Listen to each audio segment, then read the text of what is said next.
So long before I was ever admitted to Boise State, I'd already earned a degree. I'd earned a PhD in quitting. When we hear the term quitting, we usually think of leaving a job or stopping something really abruptly, but quitting is complicated. I don't think you have to walk off a job to quit. I think a lot of people quit and no one's ever the wiser. You just quit trying. When I was young, I started quitting really slowly. See, you can quit before you start. I would quit on my math homework with some excuse. I didn't recognize it then as quitting. Don't get me wrong, I did quite well when I was young and in school.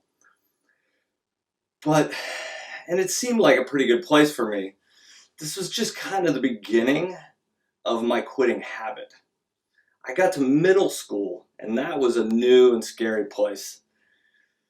This is pretty much a culture shock. This was when I started to really develop an appetite for quitting. I quit getting involved, started to turn inward. I quit caring.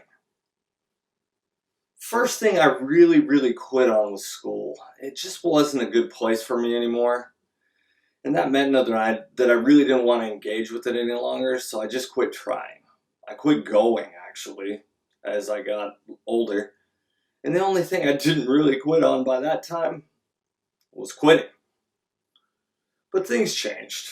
New friends came into my life, and things got better like things usually do. Then we moved. New school, new surroundings, same old struggles. In my mind, it was just another chance to suffer. I made few friends at school and continued to not do well.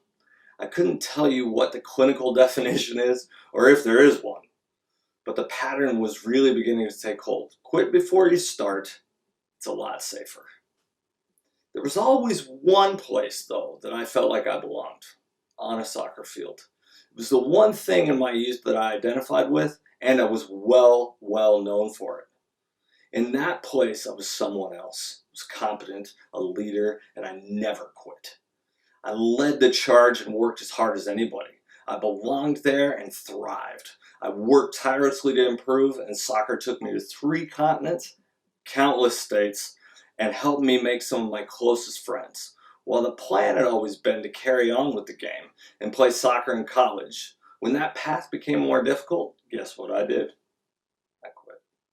Now I quit on the biggest dream I ever had, and I went from being a winner to that guy who used to be good. So I did what 19-year-old kids do. I got in trouble. Recognizing that I was headed nowhere fast, I did another thing that young men do. I joined the military. Time to become a man. But I had a hole in my eardrum. 2 weeks after I left, I was back home with a hard story to tell and a lot more regrets. I didn't quit, but it felt like I quit. After that, I bounced around for a while, and then it happened. I met a girl. Not just any girl, the girl. The girl you realize that you don't want to disappoint. The one that gives you responsibility. It changed things. Someone's depending on me. And then things get better. At the time, I was an ROTC cadet at the University of Alaska, going into my junior year, and I was about to make a commitment to be an officer in the United States Army. I was there cleaning up the past, righting old wrongs. Then I was faced with a decision: make this commitment, risk the girl, or take a job and settle into life at home. So I left school and settled into life at home. It wasn't all bad. I worked at that job for 13 years, became a part owner of the company, sold more than anyone ever had, accomplished more than people thought was possible, worked like a dog, married the girl, and experienced the first period in my life that I felt relatively good about myself. I had developed an ability to stick to something and work at it. I suffered through my share of adversity, but I felt like I had turned a major corner. Fast forward to 2011. The girl, who is now my wife of 8 years, gives me the news. The news. I'm going to be a father. You can't quit that. The job that once meant the world to me is now contentious and cold, and I make one of the toughest decisions of my life. I choose to leave there and focus on family. No more 60-hour weeks. No more none of that. I make a hard decision and I quit. The very thing I'd avoided now had become the only way to preserve my family and my health.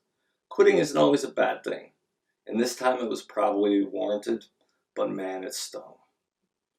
I moved on professionally and found a quieter life at work. I was home more and things were going well, but my previous life had called to me. So guess what I did? I quit.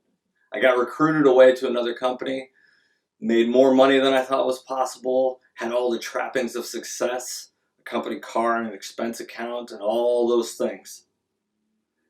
I thought I'd made it. Personal demons are conquered. Life is good. I'm on my way. Home is good. Professionally, I'm good. After 6 months, got laid off. It was a dark time in my life, and I thought about quitting a lot of things during that period. So guess where I end up? Right back at the beginning. In the same company that I'd started with all those years before. I'm trying to put the pieces back together, trying to become something amidst this tragic sense of loss and heartbreak. But time passes and life moves on. And there were fun things again and smiles and laughs. And then in 2018, I get this idea. Maybe I should go back to school, right some old wrongs, learn some new things, become the person I always wanted to be. It's been hard, I won't lie to you. And there were times during this that I wanted to quit. There's times I wonder if it's going to make the difference that I hope it will. If the time away from my little girl is worth it. So, on May 8th, I graduate. It's my dad's birthday, the day before Mother's Day, and I didn't quit this time. I stuck it out. And I did it without taking the easy ways out. I have a 3.94 GPA, and I'm considering a graduate degree. So what did I learn from all this? Quitting is a habit that comes in various shapes and sizes. If you engage in it enough, it will become your default option. If something gets hard or mean or uncomfortable, your first thought is going to be to quit. Quitting accumulates, and it can affect the way you see yourself and the way the world sees you. It can be a hard habit to break. My life has not been all bad, and I've done some amazing things. The girl that I was telling you about has been my wife for 18 years, that coming up this summer.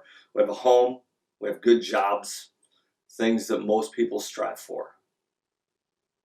I've taken some steps to change my habits and the way I see things, and things are going well. Overall, I don't regret living this story. For better or worse, it's a story that's made me. I do regret giving up so easily, but I'm convinced when my daughter watches her dad graduate on May 8th, she will see an example of not quitting. And that's my goal now, to make sure she never falls into this trap. The hard things in life are the ones that are most rewarding. Don't form a quitting habit. Support groups for them are hard to come by, and it can hurt you. It can make you bitter. Stick it out until there's a better option. Do the extra credit. Run all the way to the finish line. You have to live with these choices. So be someone you respect. Next time you're ready to quit, I hope you remember my story. It took me 44 years to quit quitting. But I tell you, it's a lesson that I'll never forget. My name's John Denny. Thank you.